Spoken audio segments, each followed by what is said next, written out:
Could a simple, everyday habit, literally just the way you breathe, fundamentally alter your facial structure, your muscle activity, and even your entire body posture? I mean, it sounds a bit like science fiction, right? But it's actually pure biology. Welcome to This Explainer. Today, we're unpacking the hidden mechanics of a condition that affects everything from the shape of your jaw to the alignment of your spine. Let's jump right into the science. Think about waking up with a dry mouth or a stuffy nose. We've all been there.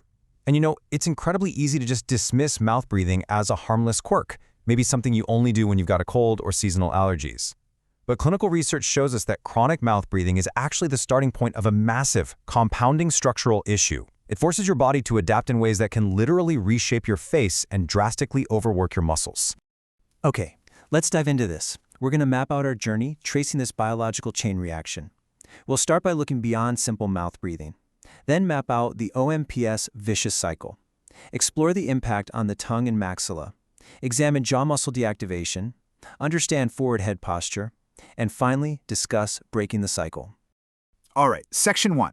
Beyond simple mouth breathing, looking at a new clinical paradigm. So, the medical community has actually been moving away from the basic label of mouth breathing syndrome.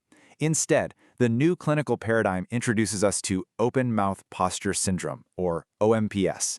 This isn't just a simple airflow problem, folks. It's a multifactorial condition driven by a structural posture issue, specifically where your tongue rests. When the tongue adopts a pathological, or basically an abnormal position, it completely disrupts the delicate equilibrium of your entire orofacial system. This structural shift blurs the lines between cause and effect. The way you hold your mouth changes how you breathe, and then how you breathe changes how you hold your mouth.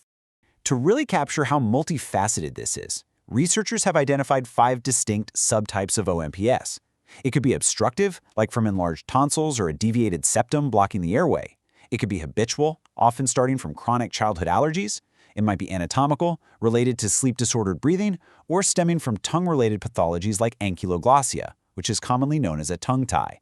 But what's really fascinating, and honestly kind of alarming, is that regardless of the underlying trigger, they all kick off the exact same dangerous physiological loop. Which brings us to Section 2, the OMPS vicious cycle, a self-perpetuating loop. Now, what's really interesting about this slide is that it perfectly illustrates the central concept of our episode, the vicious cycle. We're looking at a continuous, destructive feedback loop where structural abnormalities, functional deficits, and compensatory mechanisms all just feed right into one another. Because everything is so highly interconnected, it gets incredibly difficult to isolate just one single cause. Once this cycle starts, your body is essentially fighting against its own anatomy just to take a breath. Let's detail this domino effect step by step.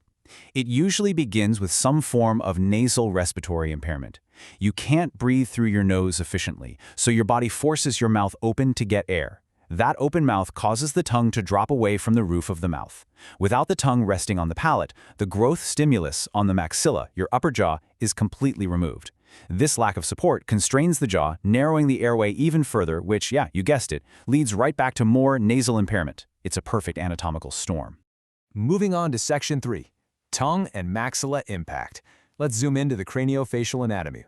Think of your tongue as the architectural scaffolding for your upper jaw. Under normal nasal breathing, the tongue rests firmly against the hard palate, acting as a really crucial load-bearing pillar that provides vital support.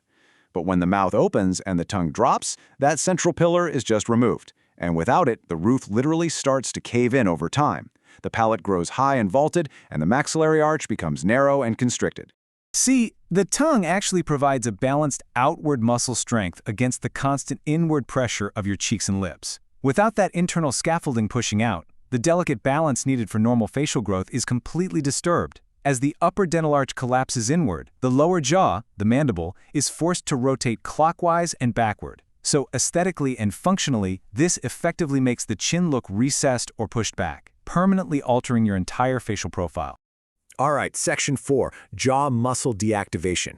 Now, this structural collapse isn't just about bones. It fundamentally rewires your musculature. This new open-mouth posture completely alters the electromyographic, or EMG, activity of the muscles in your head and neck, and we see a really stark contrast emerge here. On one hand, the masticatory muscles, those jaw elevators like the masseter and temporalis, they lose their normal activity. But on the other hand, accessory respiratory muscles in the neck, like the upper trapezius and the SCM, that thick muscle running down the side of your neck, they are forced into absolute overdrive just to compensate for the compromised airway.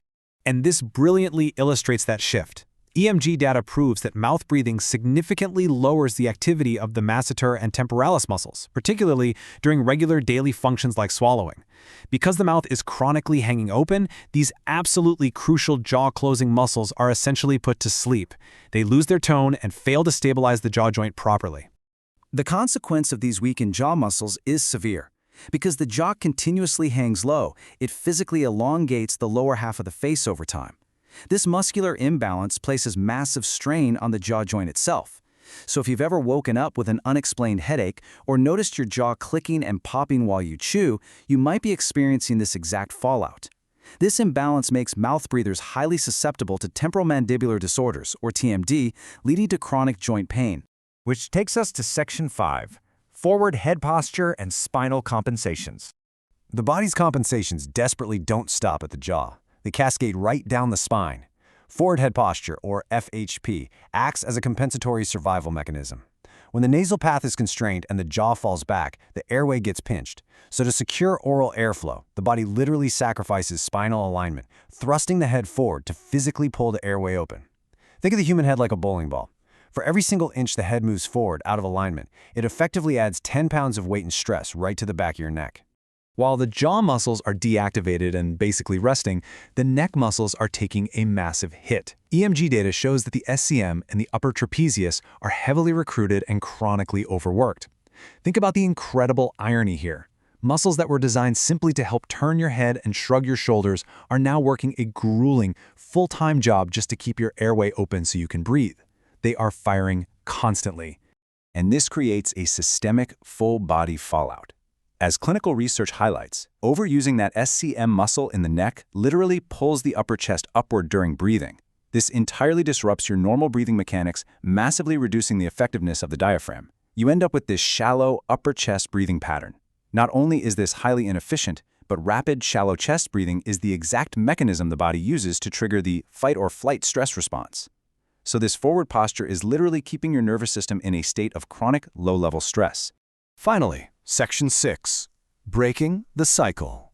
So the crucial point is, when we step back and look at the massive fallout of the OMPS cascade, it's staggering. This isn't just about snoring or aesthetics. We are looking at a chain reaction that causes jaw pain and TMD, spinal misalignment with forward head posture, altered facial growth, and exhausted, painful neck muscles. But perhaps the most serious consequence is reduced brain oxygenation due to inefficient breathing. The stakes really couldn't be higher. Breaking this biological feedback loop is absolutely critical for your overall health. It all starts with awareness of that intricate, undeniable connection between the physical structure of your mouth and the vital function of your breath. So as we wrap up this explainer, I want to leave you with a simple but profound question to carry with you. Take a quick moment for yourself right now. Where is your tongue resting?